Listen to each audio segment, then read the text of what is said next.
पावन ना गौरा माई तपस्या कर रही, वही एक नागिन आई और बच्चा दे के चली गई।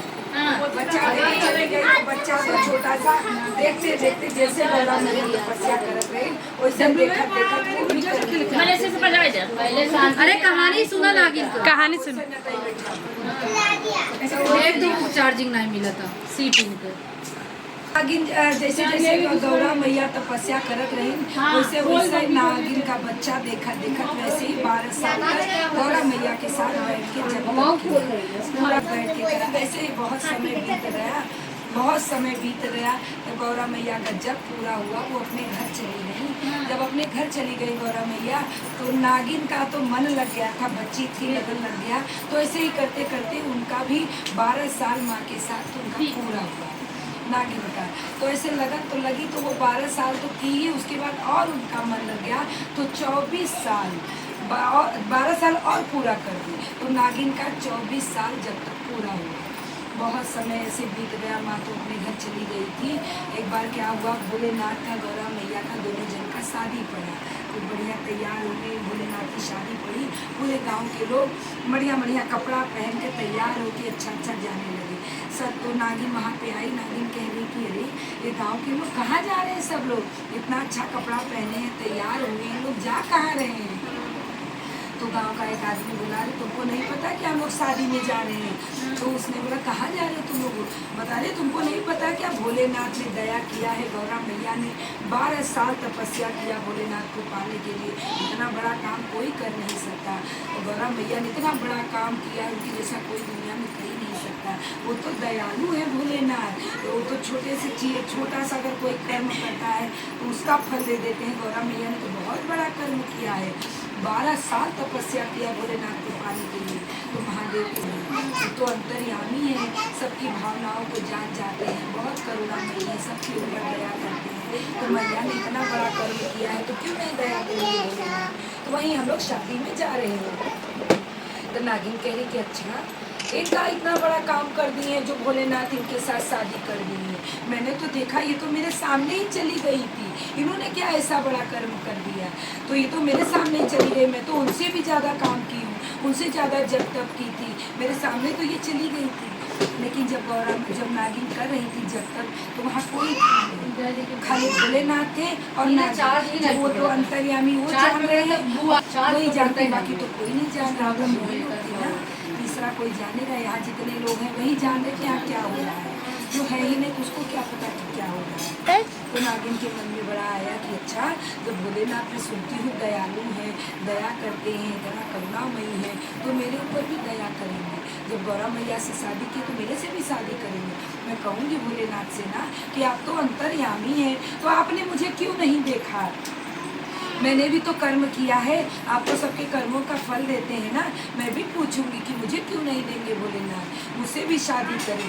मन में बहुत सवाल आने लगा कि मैं भी कहूँगी भोलेनाथ से अच्छा आज आने दीजिए। आज भोलेनाथ मैंने सुना है कि भोलेनाथ गंगा सागर करने आते हैं, जब नहा के निकलने लगेंगे आज मैं जाने नहीं दूँगी भोलेनाथ को। मैं पूछूंगी उनको कि आपने मेरे कर्म का फल मुझे क्यों नहीं दिया। तो अंतर्यामी हो तो जानते हो ना कि मैंने क्या किया है।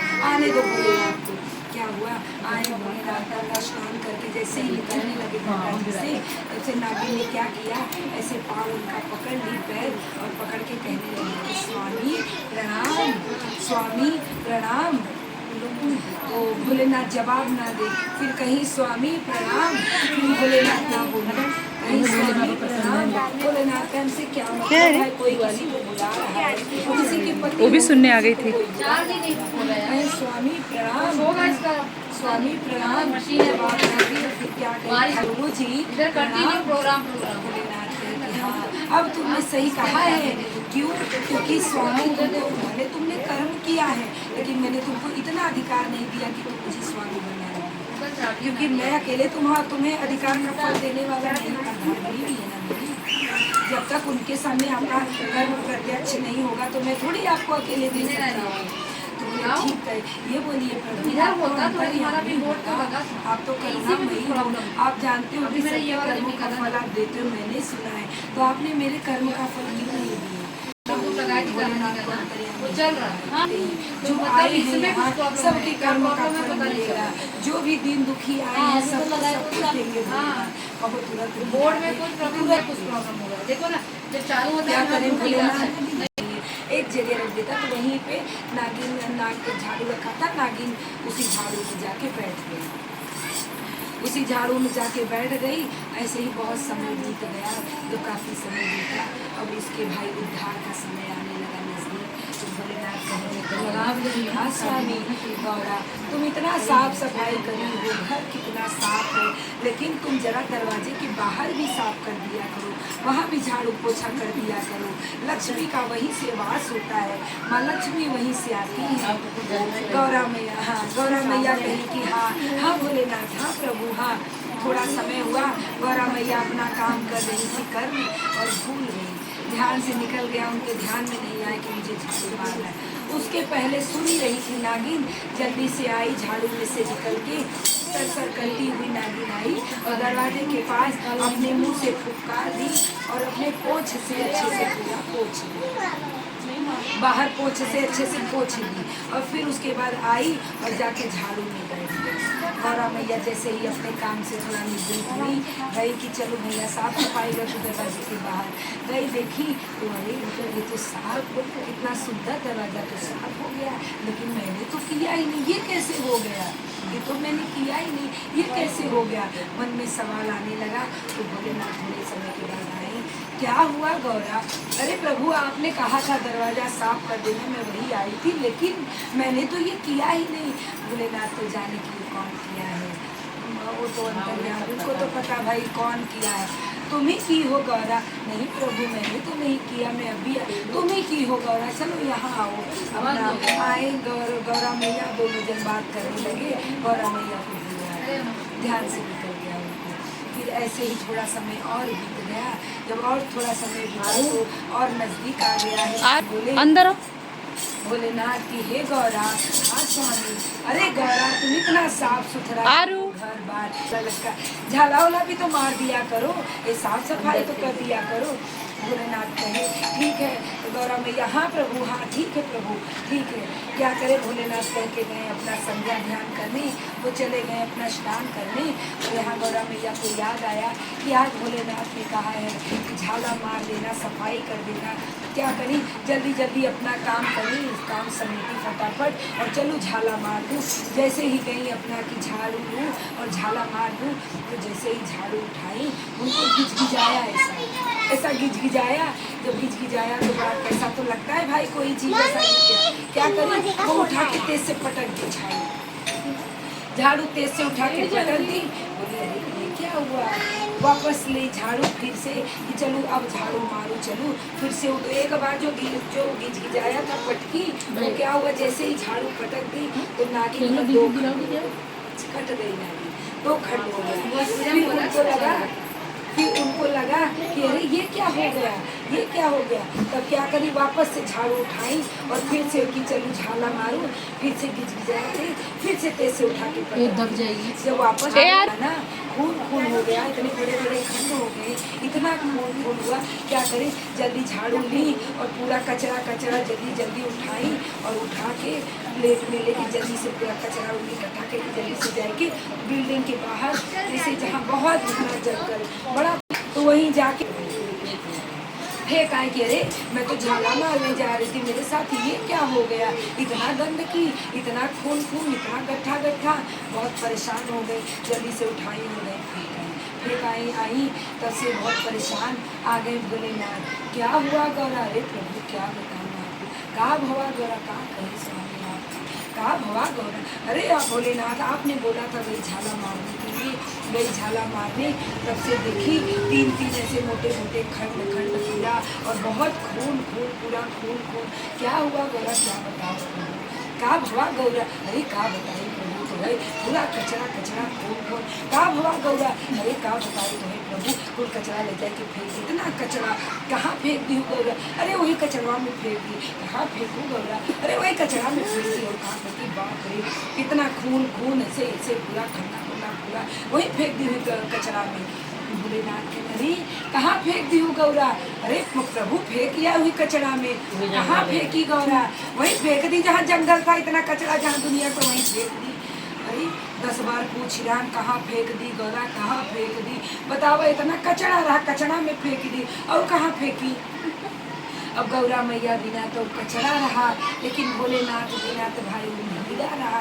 कहा कि अरे जिसने इतना बड़ा कर्म किया है वो तो उसके लिए नगीना है। इतना बड़ा कर्म जो दुनिया में शायद ही कोई कर सके, पहली बार। और दूसरी बात, इतना बड़ा कर्म किया, वो मेरे घर आई और उसका उद्धार भी नहीं हुआ, उसके पहले उसका ये दशा हो गया। अरे बाप रे, अब उनको तो ये हजम ही ना हो भोलेनाथ को। इतना बड़ा कष्ट कि मेरे घर में है, उसको मान सम्मान इज्जत नहीं मिला और वो जाके कचरा में फेंका दी। कहाँ फेंकी गौरा? अरे वहीं जंगल में फेंक दी, गंदगी में। और कहाँ फेंक दी? ए गौरा जरा देखाओ ना, कहाँ फेंक दी? लो कर देखा, हम जाए कचरा देख के आए कि कहाँ फेंक दी। कचरा रहा, फेंक दिया। कहा जा देखिए आओ ना गौरा कहाँ फेंक दी। बताओ, हमारे स्वामी भी ना, ये गौरा जरा देखाओ ना कहाँ फेंक दी। बताओ, हम जाए कचरा जा न गौरा, जरा देख के आओ ना कहाँ फेंक दी। ना बताओ, जाइए कचरा देख के आई, हम प्रभु भी न। अब गौरा मैया को गुस्सा आ रहा है, मुँह बना रही, बताओ इनका कचरा जाए दे, जा न गौरा।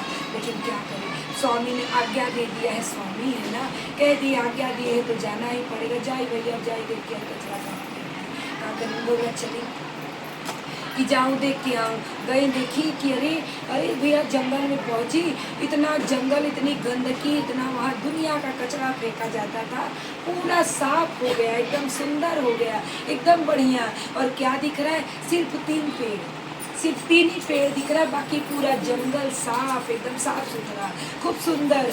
और भाई अब अच्छा चीज़ देखिए तो सबको अच्छा लगता है। गौरा मैया कहीं अरे इतना बढ़िया, इतना सुंदर जंगल, पूरा साफ, कुछ नहीं करी, इतना साफ। कहा करी, खूब खुश हो गई, खूब अंदर मन में खुश हो गई और जल्दी जल्दी भाग भाग के आई। गौरा जी क्या हुआ? भोलेनाथ क्या हुआ गौरा? अरे प्रभु का बताई तो है। कहा भगौरा? अरे स्वामी तो है, का बताई? जंगलवा एकदम खूब सुंदर का साफ हो गया, खूब बढ़िया एकदम। कहा भगौरा? अरे वहाँ कुछ नहीं, एकदम खूब सुंदर साफ हो गया।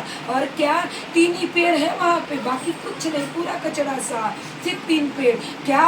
अरे भोलेनाथ क्या बताऊँ आपको, बेलपत्र, एक कनैल का पेड़ और एक भांग का। भोलेनाथ वाह गौरा, बहुत बढ़िया गौरा, बहुत सुंदर। तू तो जाना तू गौरे स्वामी के बेलपत्र कितना पसंद बा। जा लिए अब, जा गौरा। लो इन्हें कहाँ से आके बताई दिए, चल जाए जब बेलपत्र लिया जंगल। बताओ, मेरे स्वामी भी ना, अब जाओ ना गौरा, तुमको तो पता है ना कि तुम्हारे स्वामी को बेलपत्र प्रिय है। एक मारा कहे भोलेनाथ की 3 चीज बहुत प्रिय है, भांग, धतूर और कनेल का पत्ता और कनेल का फूल बहुत पसंद है भोलेनाथ की। सब कुछ चढ़ाओ, लेकिन ये तीनों से ये मग्न हो जाती है। खुशी जी कनेल का फूल क्यों?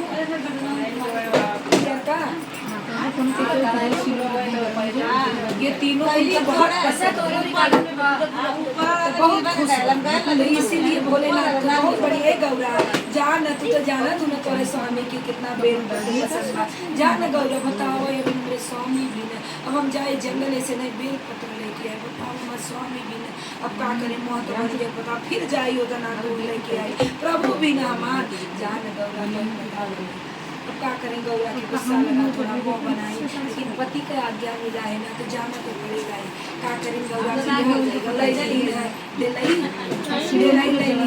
और लगी चरण भाई बेल पत्र तोड़ के लिए आए। चला चला गाओ भाई, जागा जागा जागा जागा महादेव, बिना स्पीकर के जागत रहे। ये लिए अपना काम कर दो ना। आवाज का करता नागिन, अरे तू तो बैठा बुए गौरा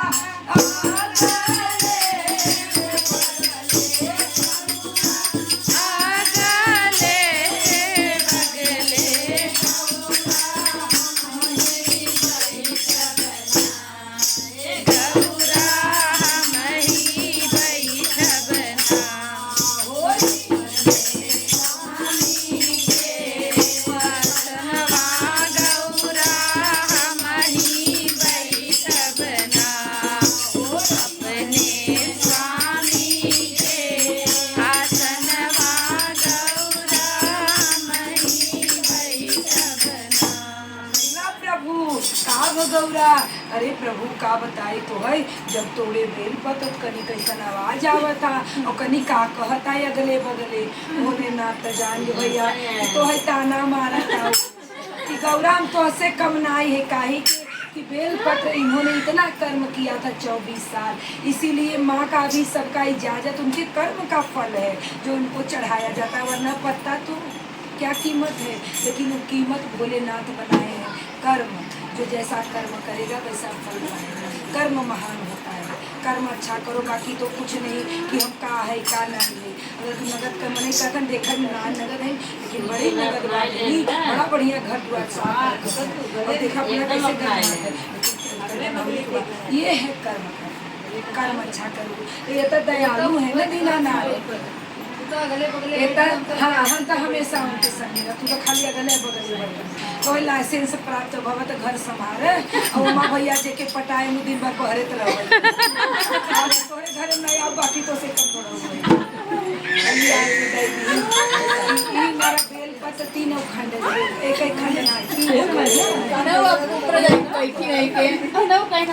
फिर भोलेनाथ का जाना कन्हैया जाना तो ना तोरे स्वामी के जाओ ना गौरा कन्हैया का फूल बताओ अब हम ना जाबे गए तोड़त रे कनी कैसा आवाज आवत रहा अगले बगले। भोलेनाथ कहे जाना गौरा तो तो पता बने तोरे स्वामी के कन्हैया का फूल कितना पसंद बा। नहीं सफेद फूल सफेद चीज ही हमारा पसंद सफेद एकदम। चल अब ले लेकिन फिर से डोले भाई पति है आज्ञा दे दी है तो का करी चले कि पढ़बे करी लाई के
सफेद फूल हमेशा उनके जटा में विराजमान किया गया। भोलेनाथ का भगौरा अब आप ना जाबे जब तोड़त है कनी कैसन आवाज आवता अगले बगले हम ना जा। भोलेनाथ का पूरा जाना तू न गौरा तोरे स्वामी के भांग अति प्रिय बा काहे कि मने भांग चढ़ावे बिना के अति प्रिय बा हम ना जा प्रभु। जब तोड़े जाते कनी कैसन आवाज आवता अगले बगले उसमें से बोलती है ना तुम तो अगल बगल ही बैठोगी हम ना जाबे गौरा ऐसा आभास होगा ऐसा कोनो बात नहीं जो तुम्हारे स्वामी है ना भूत प्रेम के साथ है भूत बैताल के साथ है इसीलिए तुमको ऐसा आभास ऐसा कोई बात नहीं है गौरा। सफेद इसीलिए सफेद नहीं है सफेद क्योंकि ये खुद ही सफेद है। सफेद का मतलब झलकत रहे।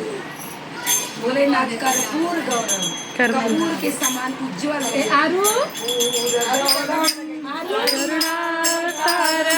संसार के समान उज्जवल भाग गई गाड़ी में और संसार सारम भुजगेदार पूरे संसार को सार देते हैं और भूत प्रेत के जैसे दिख रहे हैं भूत बैताल के जैसे बने रहते हैं। इनको कोई नहीं जानता कोई बोलते ना तो भूत बैताल है भूते के संग ही रहते हैं सब कोई कर सकता है। संसार सारम भुजगेदार बाकी इनकर क्यों सामना कैसे रिया के दे दी भाग ल प्रभु अब हम ना जब तोड़े जाते तब मन आवाज आवता है अगले बगले। भोलेनाथ कहन की बस भैया अब हमें यह मिल गया बा हमार कनैल का फूल बहुत महत्व बा बेल पत्र बहुत महत्व बा लेकिन तू खाली हमें भांग लिया दे गौरा। तू तो जाना तू ना तोहरे स्वामी के कितना भांग अति प्रिय बा फिर मुँह बनाई बताओ फिर जाई अब हम तोड़े जंगल में, लेकिन जाए के लई दिलई फिर से चली लई के दिलई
भांग रहा तो पिया दिन में जहर माओ क्यों पी सकते हैं। ला भोलेनाथ दे दे, ला प्रभु अब हम न जान तीनों का महत्ता हुआ भांग कनई का फूल और बेल पत्र, ये तीनों जब 3 खंड हो गई वो नागिन और वो तीनों मिला के वो पूरी नागिन, यही तीनों चढ़ाए जाते थे। वो अति प्रिय है, अगर एक चीज चढ़ाई जाता तो आधा नागिन आधा तो पूरा चढ़े तब में शिकायत नहीं बोलेगा। तो ये इतना करुणा का बखान भाई कर्म का फल है जो उनके पास। तो गौरा मैया उनके आज्ञा भी हैं भाई, शादी नहीं बना जिनसे, लेकिन पत्नी से कम नहीं रहा। हाँ, शादी नहीं हुआ है लेकिन पत्नी से कम नहीं, तो इतना अधिकार है कि हम मेरे साथ रहो। ये कर्म का फल है। चलो नमः पार्वती।